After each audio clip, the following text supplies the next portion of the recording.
Sivaganga MP Karthi Chidambaram மீது நடவடிக்கை எடுக்க கோரி சென்னை ராயப்பேட்டையில் உள்ள காங்கிரஸ் தலைமை அலுவலகமான சத்தியமூர்த்தி பவனில் 100க்கும் மேற்பட்ட காங்கிரசார் போராட்டத்தில் ஈடுபட்டனர்.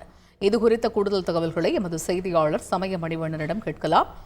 சமயமணிவண்ணன், வணக்கம். காங்கிரசார் போராட்டத்தில் ஈடுபட்டு வரக்கூடிய கள நிலவரம் என்ன, விவரிங்க.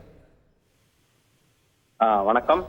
சிவகங்கை நாடாளுமன்ற தொகுதியில் கடந்த மாதம் 20ஆம் தேதி நடைபெற்ற சிவகங்கை மாவட்ட நிர்வாகிகள் கூட்டத்திலிருந்து முன்னாள் எம்எல்ஏக்கள் உட்பட காங்கிரசின் மூத்த நிர்வாகிகள் பலரை அழைக்கவில்லை என புகார் கூறி முன்னாள் காங்கிரஸ் சட்டப்பேரவை குழு தலைவரான கே ஆர் ராமசாமி தலைமையிலான கிட்டத்தட்ட ஒரு 100க்கும் மேற்பட்ட சிவகங்கை மாவட்ட காங்கிரஸ் நிர்வாகிகள் சென்னை ராயப்பேட்டையில் உள்ள சத்தியமூர்த்தி பவனுக்கு அங்கு காங்கிரஸ் தமிழக காங்கிரஸ் கமிட்டி தலைவர் செல்வ பெருந்தகையிடம் இது குறித்து புகார் அளித்தனர். குறிப்பாக சிவகங்கை மாவட்டத்தில் மூத்த நிர்வாகிகளுக்கு உரிய மரியாதை தராமல் இருப்பதாகவும், ஏற்கனவே இது தொடர்பாக சிவகங்கை மாவட்டத்தில் பல்வேறு முறை புகார் அளித்தும் எவ்வித நடவடிக்கையும் எடுக்கப்படாதது வருத்தமாக இருப்பதாகவும் தமிழ்நாடு காங்கிரஸ் கமிட்டி தலைவர் செல்வ பெருந்தகையிடம் இது குறித்து புகார் அளித்தனர். குறிப்பாக இன்று காலை சத்தியமூர்த்தி பவனுக்கு வருகை தந்த சிவகங்கை மாவட்ட காங்கிரஸ் நிர்வாகிகள் கூட்ட அரங்கிற்கு பேச்சுவார்த்தை நடத்துமாறு செல்வ பெருந்தகை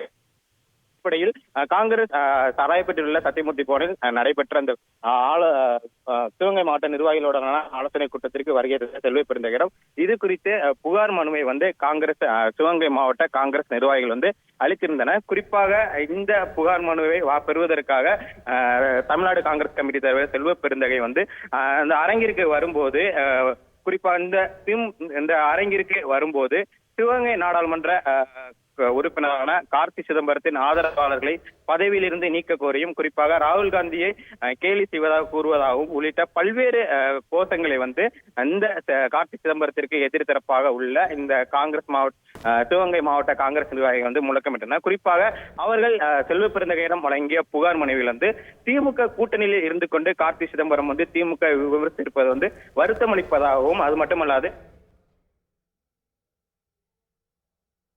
களத்தகவல்களை விவரித்தமைக்கு நன்றி சமயமணிவன்.